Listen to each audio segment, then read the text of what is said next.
दोस्तों, आज मैं आपके लिए लेकर आया हूं हमारे भारत के महान टीचर, फिलोसोफर, एडवाइजर और इकोनॉमिक आचार्य चाणक्य के द्वारा दी गई नीति, और जिससे कि आपकी कम्युनिकेशन स्किल में गजब का चेंज आ जाएगा और आप अपनी हर बात को और भी बेहतर सामने वाले तक पहुंचा सकते हो। इस पूरे वीडियो को देखने और सुनने के बाद न केवल आर्ट ऑफ स्पीकिंग जानोगे, बल्कि कब बोलना है, क्या बोलना है, कैसे बोलना है और क्या नहीं बोलना चाहिए वो भी जानोगे। तो आइए बिना किसी देरी के शुरू करते हैं। किसी मूर्ख को उपदेश देने से बचो। इंसान हर बात पर बहस करता है, उसको समझाना ना तो पॉसिबल होता है और ना ही जरूरी होता है। बड़े से बड़ा ज्ञानी भी उनको समझाने में नाकाम होता है। हम सभी एक बात जानते हैं कि आपको कुछ सिखाया नहीं जा सकता, सिर्फ बताया जा सकता है। सीखना तो आपको खुद ही पड़ता है, आपको ही कोशिश करनी पड़ती है, तभी आप कुछ सीख सकते हैं। मूर्ख इंसान पहले तो आपको उसके लेवल पर लाता है, उसके बोलने के लेवल पर, उसके सोचने के लेवल पर, और इसी में आप अपना आपा खो बैठते हो। इसीलिए मूर्खों से हमेशा सेल्फ डिस्टेंस बनाए रखना ही समझदारी होती है। मूर्खों से पीछा छुड़ाने के लिए अगर कभी भी पैसा देना पड़े तो दे देना चाहिए, लेकिन कभी भी उन्हें ज्ञान या उपदेश नहीं देना चाहिए। अब सबसे बड़ा सवाल यह है कि आखिर मूर्ख कौन होता है? क्या मूर्ख बिना पढ़े लिखे इंसान को कहा जाता है? नहीं, असल में मूर्ख वो होता है जो विद्वानों की बात यानी कि एक्सपर्ट की बात ना सुने, सिर्फ अपनी ही बात को सही बताए, खुद को ही सबसे बड़ा ज्ञानी समझे, वही सबसे बड़ा मूर्ख है। तो अब आप एक मूर्ख इंसान को आसानी से पहचान लोगे, पर याद रहे, पहचान लेना मगर ज्ञान मत देना। हर दोस्ती के पीछे कोई ना कोई स्वार्थ जरूर होता है। चाणक्य जी कहते हैं कि इस दुनिया में ऐसा कोई रिलेशन नहीं है जिसमें स्वार्थ ना छुपा हो, चाहे वो रिलेशन पर्सनल हो या ऑफिशियल हो, इमोशनल हो या फिजिकल हो। तो कभी भी किसी के साथ कम्युनिकेशन या बातचीत करते वक्त ध्यान रखो कि जितनी जरूरत आपको उसकी है, उतनी ही जरूरत उसको भी आपकी है, क्योंकि दोनों ही किसी न किसी मतलब के कारण एक दूसरे से जुड़े हुए हैं। बस हमें एक बात का ध्यान जरूर रखना चाहिए कि सामने वाले का स्वार्थ या इंटरेस्ट अगर आपके लिए प्रॉब्लमैटिक नहीं है तो ऐसे रिलेशनशिप को लंबे समय तक निभाया जा सकता है। मीठी वाणी यानी कि सभी के साथ प्यार से बात करने से आपकी इनकम भी बढ़ सकती है और आप फेमस भी हो सकते हैं। चाणक्य कहते हैं कि हमें हमेशा ऐसी मीठी वाणी बोलनी चाहिए जो दूसरों को न केवल सुनने में अच्छी लगे बल्कि आपकी लोकप्रियता को बढ़ाए। समझदार लोगों को पता होता है कि उनका किसी के साथ किया हुआ अच्छा व्यवहार उन्हें कैसे कामयाब बना सकता है। हम सब भी किसी न किसी ऐसे इंसान से मिले हुए होते हैं जो बहुत स्वीटली बात करता है और लाइटली बात करता है, और उसका लहजा सुनकर हमें उसे और जानने का ज्यादा मन करता है। आपने एक और बात नोटिस की होगी कि जब कोई हमारा फ्रेंड या रिलेटिव हमसे किसी कारपेंटर, इलेक्ट्रॉनिक या प्लम्बर या कोई भी सर्विस प्रोवाइडर के बारे में पूछता है तो हम उसी को रेफर करते हैं जो मुस्कुराकर बात करता है, यानी जिसकी मीठी वाणी होती है, जो बेईमान नहीं होता है। मेरे घर के पास 2 स्टेशनरी शॉप है। एक दुकानदार मुस्कुराता हुआ मिलता है, दूसरा हमेशा मुंह चिढ़ाए हुए रहता है। तो मैं मुस्कुराने वाले की शॉप पर जाना ज्यादा पसंद करता हूँ। आखिर मुस्कुराहट किसको बुरी लगती है? कमजोरी का प्रदर्शन आपको और कमजोर बना देता है। कभी आपका सामना किसी ऐसे इंसान से हो जाए जो आपसे सुपीरियर है, पावर में या पोजीशन में या पैसों में, और आप खुद को उसके सामने कमजोर या इनसिक्योर महसूस करते हो, तो ऐसी सिचुएशन में क्या करना चाहिए? हम में से ज्यादातर लोग उसके पर्सनैलिटी या पोजीशन में खो जाएंगे, दब जाएंगे, अपने आप को कमजोर महसूस करेंगे। लेकिन चाणक्य कहते हैं कि ऐसी सिचुएशन में हमें खुद को उसी के लेवल का दिखाना चाहिए। एक बिना जहर वाला सांप भी अपना फन फैलाकर अपने दुश्मन को डरा सकता है। खुद को कमजोर या छोटा दिखाने से सामने वाला इंसान आप पर हावी होता चला जाता है और आप उसके नीचे दबते चले जाते हो। इसलिए हमेशा अपने आप को कमजोर होते हुए भी मजबूत ही दिखाना चाहिए। हाँ, लेकिन ऐसा करने में आपकी बोलचाल में पोलाइटनेस बनी रहनी चाहिए और अपने सीक्रेट्स लोगों को शेयर ना करो। जब भी आप किसी से बात शुरू करते हो तो आप बड़े नापतोल के साथ अपने शब्द बोलते हो और बातें भी बहुत लिमिट में करते हो, पर जैसे जैसे आपकी नजदीकियां सामने वाले शख्स से बढ़ती जाती है तो आप बहुत सी बातें उनके साथ शेयर करने लगते हो और आप ओवर फ्रेंडली होते चले जाते हो। देखा जाए तो इसमें कोई बुराई नहीं है, लेकिन हर किसी शख्स पर यकीन करना कई बार खतरनाक साबित हो सकता है। चाहे सामने वाला इंसान आपका जितना भी गहरा दोस्त क्यों ना हो या रिश्तेदार ही क्यों ना हो, भरोसा करना गलत नहीं, लेकिन बिना मतलब अपनी पर्सनल लाइफ की बातें उन्हें डिटेल्स में बताने का कोई मतलब नहीं है। ये ऐसी बातें होती हैं जो उनके किसी काम की नहीं है। केवल आपके बारे में एक्स्ट्रा जानकारी जो आप उन्हें देते जा रहे हैं, आपके सीक्रेट्स उन्हें पता होना, आपको कभी भी परेशानी में डाल सकते हैं। जब आप अपने बारे में कोई बात जरूरत से ज्यादा किसी को बताते हो तो उसका एक नुकसान ये भी है कि वो आपके बारे में गलत राय बना सकता है और इस गलत राय को दूसरे लोगों के बीच में फैला सकता है। बुद्धिमान इंसान बोलने की कला में माहिर होता है, वह सिचुएशन के मुताबिक ही बोलता है। मन में आए विचारों को दूसरों तक पहुंचाने का जरिया शब्द ही है। ऐसा नहीं है कि मन में जो बातें आती है हम सब बोलते चले जाते हैं और उसे हमारी विजडम तय करती है कि आप क्या बोलना चाहते हैं और क्या नहीं बोलना चाहते।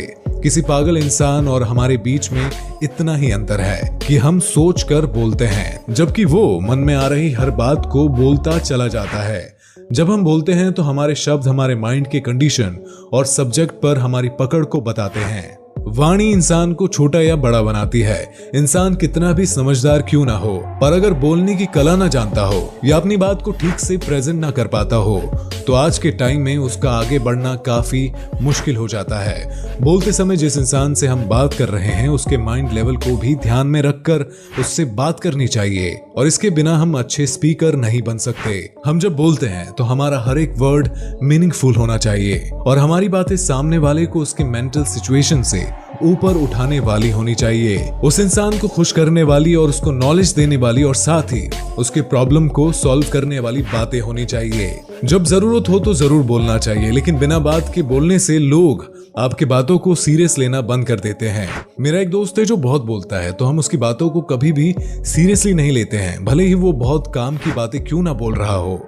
और मेरा एक और दोस्त है जो बहुत कम बोलता है और जब भी वो बोलता है तो हम उसकी बात को बहुत ध्यान से सुनते हैं और भले ही वो काम की बात हो ना हो लेकिन हम उसको सुनते हैं। इसीलिए लाइफ में 3 मंत्र हमेशा याद रखो।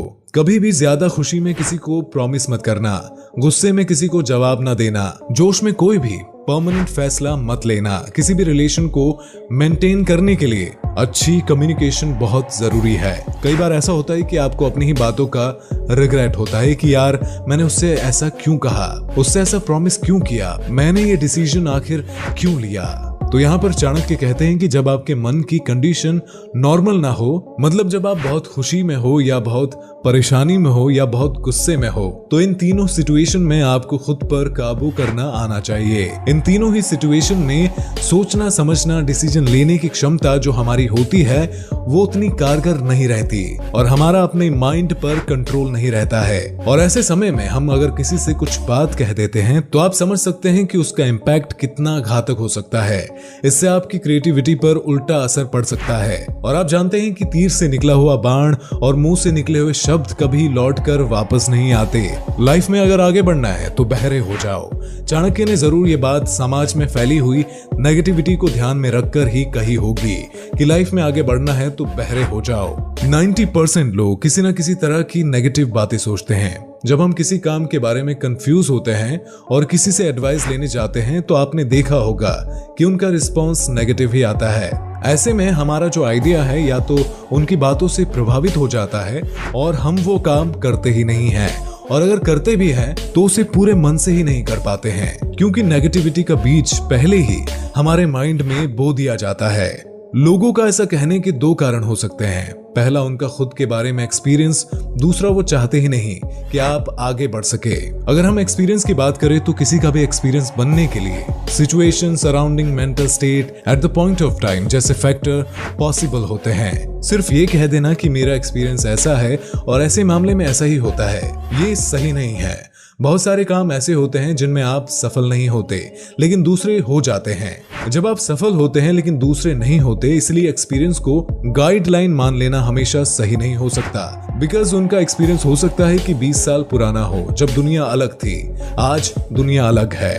अगर हम बात कर रहे हैं दूसरे पहलुओं की जिसमें कुछ लोग चाहते ही नहीं कि आप सफल हो, तो हम सब जानते हैं कि ज्यादातर लोग एक दूसरे की सफलता से इतने खुश नहीं होते जितनी कि वो दिखाते हैं।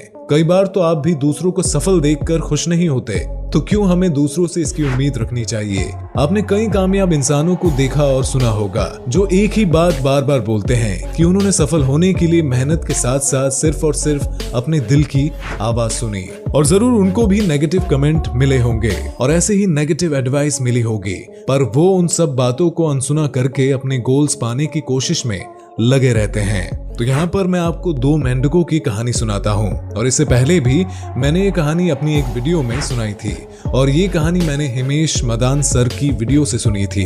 तो होता ये है कि दो मेंढक गड्ढे में गिर जाते हैं। वो काफी कोशिश करते हैं ऊपर आने की, लेकिन आ नहीं पाते हैं और गड्ढे के ऊपर जो दूसरा मेंढक होता है वो चिल्ला चिल्ला कर कहता है कि गड्ढा बहुत गहरा है, तुम निकल नहीं पाओगे। और मेंढक कोशिश करता है, बार बार गिरता है, उसे चोट भी आती है। ऊपर वाला मेंढक चिल्लाता है कि खुद को तकलीफ क्यों दे रहे हो, वहीं बैठे रहो, चैन से मर जाओ। और उस मेंढक की बात सुनकर 1 मिनट के लिए तो बाहर निकलने की कोशिश करना छोड़ देता है और चुपचाप वो मेंढक बैठ जाता है। वो मान लेता है कि उसका मरना इस गड्ढे में ही लिखा है, जबकि दूसरा मेंढक कोशिश करता रहता है, बार बार गिरता है, पर फिर भी वो कोशिश करता है। और ऊपर से मेंढक चिल्लाता रहता है कि कोशिश मत करो, खुद को तकलीफ मत दो, लेकिन वो उनकी नहीं सुनता और वो बाहर निकल जाता है। तो जब वो बाहर आ जाता है तब मेंढक को पता चलता है कि वो मेंढक बहरा था। इसी तरह आपको भी सारे नेगेटिव लोगों के लिए बहरा बन जाना है और बहरा बनना ही सबसे अच्छा है। और मुझे पूरी उम्मीद है दोस्तों कि आपको ये वीडियो पसंद आई होगी। अगर वीडियो पसंद आई है तो इस वीडियो को लाइक, शेयर एंड सब्सक्राइब करना मत भूलिएगा। तो आज के लिए बस इतना ही, मिलेंगे नेक्स्ट वीडियो में, तब तक के लिए गुड बाय।